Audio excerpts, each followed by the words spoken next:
ኣብ ኣምባሳደ ገለባ ብዝተፈንጀረ ተተኳሲ ክልተ ቆልዑ ሞይቶም ቀዳማይ ሚኒስትር ሱዳን ናብ ጉዳይቲ ምስ ኢትዮጵያ ተፈጢሩ ዘሎ ምስሓብ ብዝምልከት ምስ መራሕቲ ግብፅን ስዑድ ዓረብን ዘትዩ ሰላም ዝኸበርኩም ተኸታተልትና እዚ ኣብ ከተማ ፓሪስ ካብ ዝርከብ ስቱድዮና ዝዳሎ ኣብ ኤርትራን ከባቢያን ናብ ዝሓለፈ ሰሙን ሰራዊ ምዕባለታት ዝደስስ መደብና እዩ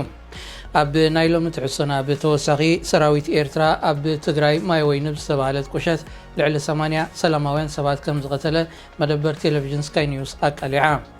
ኢትዮጵያ ንሉዓላዊ መሬት ሱዳን ኣፍልጦ ከይሃበት ዝኾነ ዝካየድ ዝርርብ የለን ክብል ጀነራል አልቡርሃን ገሊጹ ፕሬዝደንት ታንዛኒያ ጆን ማጉፋሊ ኣብ መበል 61 ዓመት ዕድሚኡ ሞይቱ ዝብሉ ዜናታትን ካልእን ክንርኢና ኣብዚ መደብ እዚ ንዝፍነው ትሕዝቶታትን ካልእን ብሰፊሑ ኣብ መርበብ ሓበሬታ ኤረና.ኦርግ ናይ ሞባይል ኣፕ ከምኡውን ኣብ ዩቲዩብ ኤረና ኢልኩም ብምርካብ ሳብስክራይብ ላይክ ሼር ብምባል ኣብ እዋኑ ክትረኽብዎ ከም ትኽእሉ ብትሕትና ክንሕብረኩም ንፈቱ ክሳብ ፍጻሜ ምሳና ክትፅንሑ ዝዕድመኩም ቢንያም ስሞኔ ሰናይ ምክትታል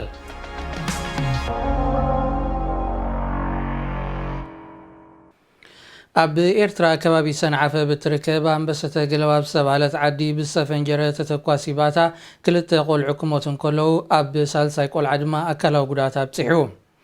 ኣብ ክሊ ዕድመ 11 ክሳብ 14 ዓመት ዝርከቡ ሰለስተ ቆልዑ ኣብ ዝሓለፈ ሰሙን ኣብ ዛላንበሳ ዝወስድ ጎላጉል ኣብ መሬት ተተኺሉ ዝፀንሖም ተተኳሲ ብእምኒ ክቅጥቅጥዎ ኣብ ዝጀመሩሉ እዋን ብዘጋጠመ ምፍንጃር እዩ ሞትን መቁሰልትን ኣጋጢምዎም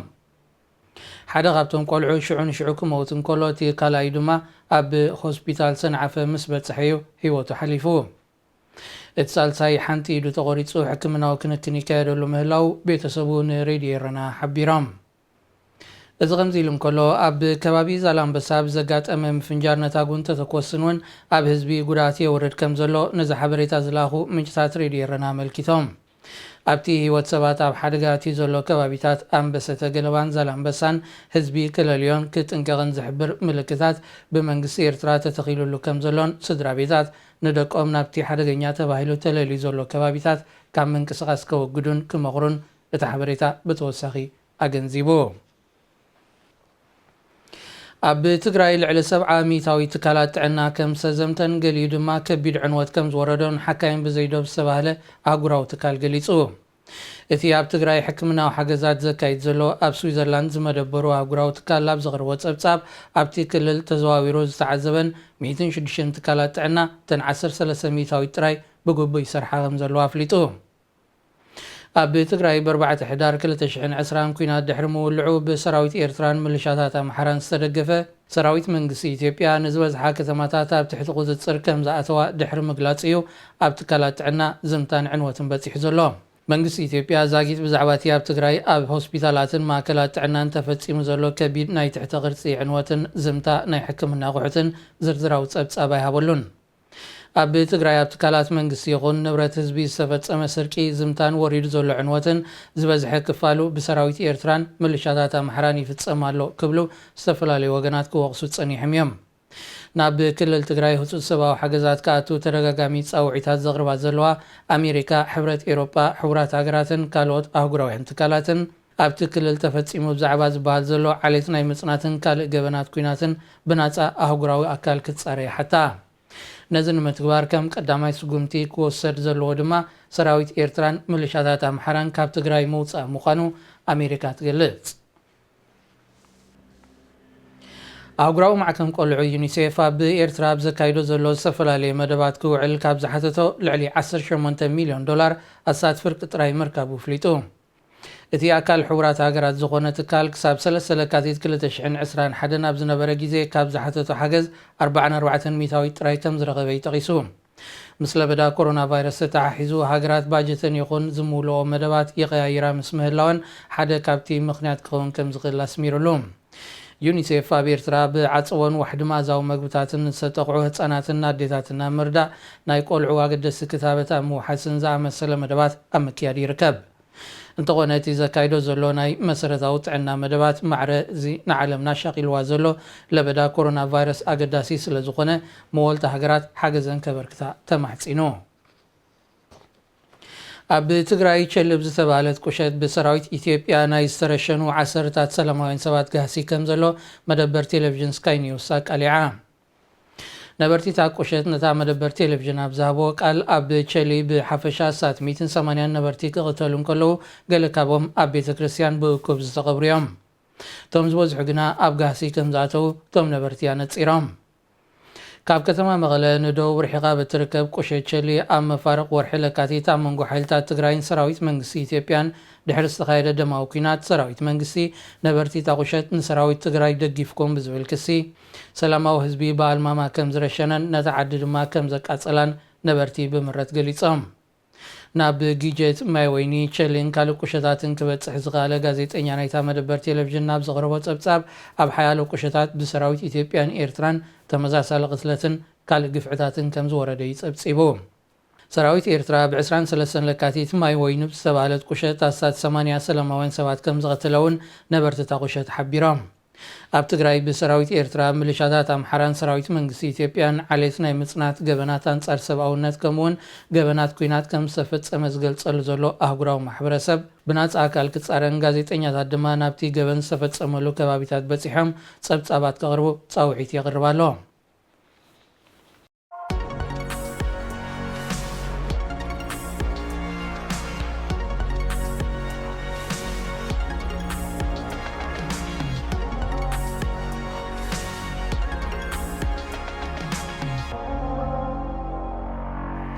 ኣብ ከተማ ፓሪስ ካብ ዝርከብ ስቱድዮናት ዝዳሎ ኣብዚ ሰሙን እዚ ኣብ ኤርትራን ከባቢያን ዝተራዩ ምዕባለታት ምስ ዝደስስ መደብ ኢኹም ዘለኹም ክቡራት ተኸታተልቲ።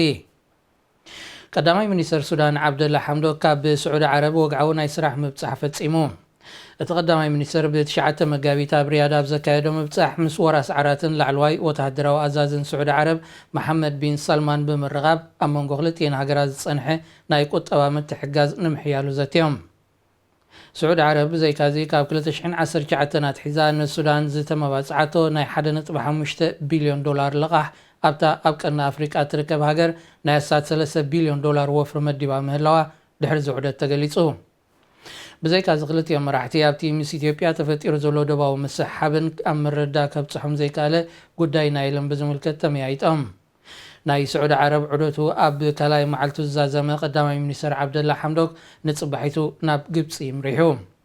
ንሱ ብ11 መጋቢት ምስ ፕሬዚደንት ግብፂ ዓብደልፋታሕ አልሲስን ቀዳማይ ሚኒስተር ሙስጠፋ ማድቡልን ብምርኻብ ክልቲአን ሃገራት ኣቐዲመን ናብ ዝበፅሐዎ ምትሕግጋዛት ጉዳይ ናይለን ብዝምልከት ሚኢት ኣካይዱ። ሱዳን ብወገን ኢትዮጵያ ኣንፀላሊሎ ትብሎ ዘላ ተፃቦታት ንምምካት ሱዳንን ግብፅን ብሓባር ክሰርሓ ሓያሎ ስምምዓት ከቲመን ምህላወን ይጥቀስ። ኣሜሪካ ንኢትዮጵያ ትህቦ ዝተፈላለየ ሓገዛት ደው ኣቢላቶ ክትፀንሕ ከም ዝወሰነት ተፍሊጣ። እታ ሃገር ነዚ ዘፍለጠት ድሕርቲ ጸሓፊ ጉዳያት ወፃኢ ኣሜሪካ አንቶኒ ብሊንከን ኣብ ትግራይ ዓሌት ናይ ምጽናት ገበናት ከም ዝተፈጸመ ምግላጽ እዩ። ሮይተርስ ንኣፈኛ ክፍል ጉዳያት ወፃኢ ኔድ ፕራይስ ብምጥቃስ ኣብ ዘቕረቦ ዜና ኣሜሪካ ኣብ ጥዕናን ውሕስነት መግብን ዘተኮረ ረድኤታት ክትቅጽሎ ምዃና ነጺሩ። ይኹን እምበር ኣብ ኢትዮጵያ ምስ ዘሎ ኩነታት ኣብ ጽላት ጸጥታን ካልእን ዘድሃበ ሓገዛት ደው ኢሉ ክጸንሕ ምዃኑ ተኣፈኛ ኣረጋጊጹ። አንቶኒ ብሊንከን ምስ ዋና ጸሓፊ ሕቡራት ሃገራት አንቶኒዮ ጉተረዝ ኣብ ዘካየዶ ናይ ቴሌፎን ዝርርብ ኣብ ትግራይ ብዛዕባ ተፈጺሙ ዝበሃል ገበናት አንጻር ሰብኣውነት ዓሌት ምጽናትን ካልእ ናይ ኩናት ገበናትን ብናፃ ኣህጉራዊ ኣካል ክጻረይ ኣብ ምርድዳ ከም ዝበፅሑ ተኣፈኛ ብተወሳኺ ሓቢሩ። ኣሜሪካ ኣብ ኢትዮጵያ ሒዛቶ ዘላ መርገፂ ሃገራት ሕብረት ኤሮጳ ደጊፈንኦ እኳ እንተለዋ ከም ፈረንሳ ዝኣመሰላ ምስ ሃገር ወተሃደራዊ ስምምዓት ዝኸተማ ሃገራት ግና እቲ ውዕል ክቕፅል ድዩ ደው ክብል ኣየነፅራን። ፈረንሳ ምስ ኢትዮጵያ ብምዕባል ሓይሊ ኣየርን ዳግመ ምህናፅ ሓይሊ ባሕርን ዘተኮረ ወተሃደራዊ ስምምዕ ምኽታማ ይዝከር። ኣብዚ እዋን እዚ እቲ ወተሃደራዊ ስምምዕ ክቋረፅ ብሓደ ሓደ ኣባላት ፓርላማ ይድፍኣሉ ከም ዘሎ ይስማዕ። ሰራዊት ኢትዮጵያ ካብ ልኡላዊ መሬት ሱዳን ክስሕብ ኣብ ወንበር መሰጋገሪ ባይቶ ሱዳን ጀነራል ዓብዱልፈታሕ አልቡርሃን ገሊጹ። ጀነራል አልቡርሃን ነዚ ዝፀውዐ ብረቡዕ 17 መጋቢት ኣብ ኡምዱርማን ናብ ዝርከብ ወተሃደራዊ ማእከል ኣብ ዝበፅሐሉ ኣጋጣሚ ምዃኑ ኣረብ ኒውስ ሓቢሩ። ንሱ ብተወሳኺ ኢትዮጵያ ዋነተይ ትብሎ ዘላ ክፋል መሬት ሉኣላዊ ኣካል ሱዳን ምዃኑ ኣፍልጦ ከሃበት ምስ ሃገር ዝርርብ ከም ዘይካየድ ኣፍሊጡ። ኢትዮጵያ እዚ መሬት እዚ ልኡላዊ ክፋል ሱዳን ምዃኑ ኣፍልጦ እንተዘይባን ምልክት ድማ ብንጹር ክግበረሉ እንተዘይክኢሉን ምስ ሃገር ዝካየድ ዝኾነ ዓይነት ርክብ የለን ክብል ጀነራል አልቡርሃን አስሚሩሉ ሰራዊት ሱዳን ድሕርቲ ብሰራዊትን ሚሊሻን ኢትዮጵያ ተፈጺሙለይ ዝብሎ መጥቃዕቲ ብ6 ሕዳር 2020 ናብ ዝሃቦ ወተሃደራዊ ግብረ መልሲ ንዝበዝሕቲ ን26 ዓመታት ብኢትዮጵያ ተታሒዙ ዝጸንሐ መሬት ከም ዘምለሶ ይገሊጹ ኣብ ርእሲ እዚ ሱዳን ኣብ ትሕቲ ኢትዮጵያ ተሪፉሎ ንዝበለቶ ገለ ክፋል መሬታ ንምምላሱ ኣብ ልዕሊ ኢትዮጵያ ወተሃደራውን ፖለቲካውን ጸጥታት ኣብ ምፍጣር ትርከብ እንተኾነ መንግስቲ ኢትዮጵያ ሰራዊት ሱዳን ዶባት ኢትዮጵያ ሰጊሩ ተጻቦታት ብምፍጻም ያወቂሳቶ ኢትዮጵያ ምስ ሱዳን ናብ ዘተ ክትቀርብ እንተኾይና ድማ ሰራዊት ሱዳን ናብቲ ቅድሚ 6 ሕዳር ዝነበረ ቦታታት ክምለስ ከም ዘለዎ ቅድመ ኩነት ኣቐሚጣላ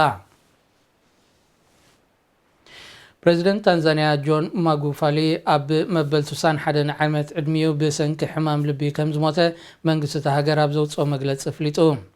እቲ ፕሬዚደንት ካብ 6 መጋቢታት ሒዙ ኣብ ሆስፒታል ተዓቂቡ ድሕሪ ምጽናሕ ብረቡዕ 17 መጋቢት ኣብ ሰዓታት ናይ ኣጋምሸት ከም ዝሞተ ምክትል ፕሬዚደንት ሳሚያ ሱሉ ሓሰን ገሊጻ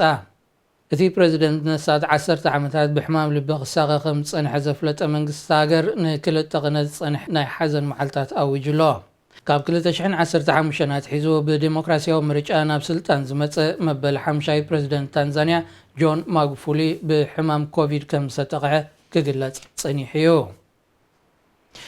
ዝኸበርኩም ተኸታተልቲ ንሎሚ ዘዳለናዮ ትሕሶና ኣብዚ ተዛዚሙሎ ነዝን ካልእን ትሕሶታትና ንምክትታል ኣብ www.erna.org ከምኡውን ናይ ሞባይል ኣፕ ኣብ ሞባይልኩም ብምውራድ ክትከታተልዎ ትኽእሉ ብተወሳኺ ናይ ዩቲዩብ ቻነልና ናይ ሰሙን ሙሉእ እዋናዊ ትሕሶታት ንምክትታል ሳብስክራይብ ላይክ ምስ ካልኦት እውን ብምክፋል ስድራ ቤት ኤረና ክትኮኑ ከም እትኽእሉ ብትሕትና ንሕብር ክሳብ ፍጻሜ ምሳና ብምጽናዕኩም ዕዙዝ ምስጋና እናቕረብኩ ዝፋነወኩም ቢንያም ስምዖን ሰላም ቅነ